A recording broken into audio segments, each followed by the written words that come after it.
Hi అండి. Welcome to the first review. So, ఈరోజైతే మనము 'ద భైరవం' మూవీ రివ్యూ అయితే చూసేద్దాము. ఇక మూవీ గురించి చెప్పాలంటే ఇది ఆల్రెడీ తమిళ్ నుంచి తెలుగుకి రీమేక్ భయ్యా. మొత్తం ముగ్గురు హీరోలకి 'నారా రోహిత్‌కి', 'మంచు మనోజ్‌కి', 'బెల్లం శ్రీనివాస్‌కి' ఇది మంచి కమ్‌బ్యాక్ అని అయితే చెప్పుకోవచ్చు భయ్యా. ముగ్గురు యాక్టింగ్ అయితే బానే చేశారని అయితే చెప్పుకోవచ్చు.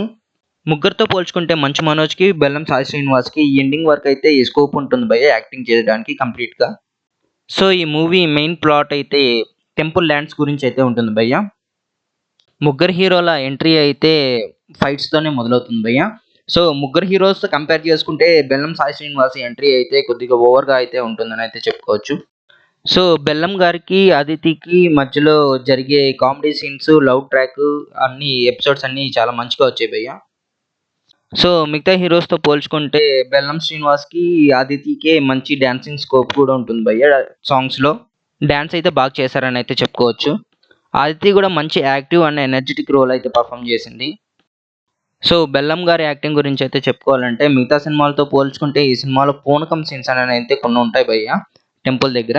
సో, ఆ పూనకం సీన్స్ వచ్చినప్పుడల్లా బెల్లం గారు కొద్దిగా యాక్టింగ్ బానే చేశారని అయితే చెప్పుకోవచ్చు. ఇంకొకటి బెల్లం గారు తమిళ్ సినిమాలో నుంచి సూరి గారు చెప్పిన డైలాగ్ డెలివరీని ఇమిటేట్ చేసి చెప్దామని అయితే ట్రై చేశారు కానీ అదైతే అంతగా వర్కౌట్ అవ్వలేదని అయితే చెప్పుకోవచ్చు. నారా రోహిత్ గారైతే కొద్దిగా బాడీ అయితే గెయిన్ చేశారని అయితే చెప్పుకోవచ్చు. సో, ఇంకా మెయిన్ అయితే సిట్యుయేషన్స్ వల్ల కొన్ని సర్కమ్‌స్టాన్సెస్ అయితే వస్తాయి కదా భయ్యా! సో, ఆ సర్కమ్‌స్టాన్సెస్‌లో ఎవరైతే ధర్మం వైపు నిలుచుకొని పోరాడతారనేదే ఈ సినిమా అంతా ఉంటుంది. అండ్ కర్మ ఎవరినైతే ఎఫెక్ట్ చేస్తుందని కూడా అయితే చూపిచ్చారు భయ్యా. సో, ఇందులో అయితే మహాభారతం రెఫరెన్స్ కూడా ఒకటైతే ఉంటుంది భయ్యా. సో, కొన్ని సిట్యుయేషన్స్, సర్కమ్‌స్టాన్సెస్ వచ్చినప్పుడు మన వాళ్ళని మనమే చంపుకోకుండా కురుక్షేత్రంలో ఎలా అయితే జరిగిందో అలా జరగకుండా మనము ముందుకెళ్ళాలని చెప్పి ఈ సినిమాలో అయితే చూపిచ్చారు భయ్యా. అలానే అలా ఒకవేళ మనం చేస్తే ఆ కర్మ అయితే ఎలా ఎఫెక్ట్ అవుతుందనేది మనం ఈ సినిమాలో అయితే చూడొచ్చు. ఇంకొక యాక్ట్రెస్ అయితే ఉంటుంది భయ్యా ఈ సినిమాలో. ఆమె పేరొచ్చేసి 'దివ్య పిల్లై'. ఆమె అయితే 'మంగళవారం' సినిమాలో చూసుండొచ్చు. అండ్ మొన్న రీసెంట్‌గా రిలీజ్ అయిన 'ఏ' సినిమాలో కూడా ఆమె యాక్టింగ్ చేసింది.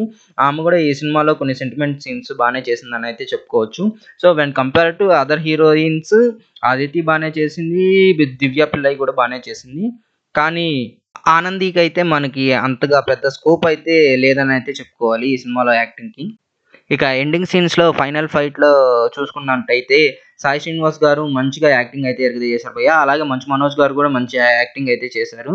So, when compare to other films ఈ సినిమాలో సాయి శ్రీనివాస్ గారు యాక్షన్ పరంగా, కొద్దిగా యాక్టింగ్ పరంగా కొద్దిగా బానే చేశారనైతే చెప్పుకోవచ్చు.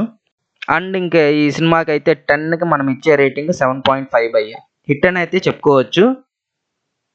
కుదిరితే సినిమా థియేటర్‌కెళ్ళి వాచ్ చేయండి.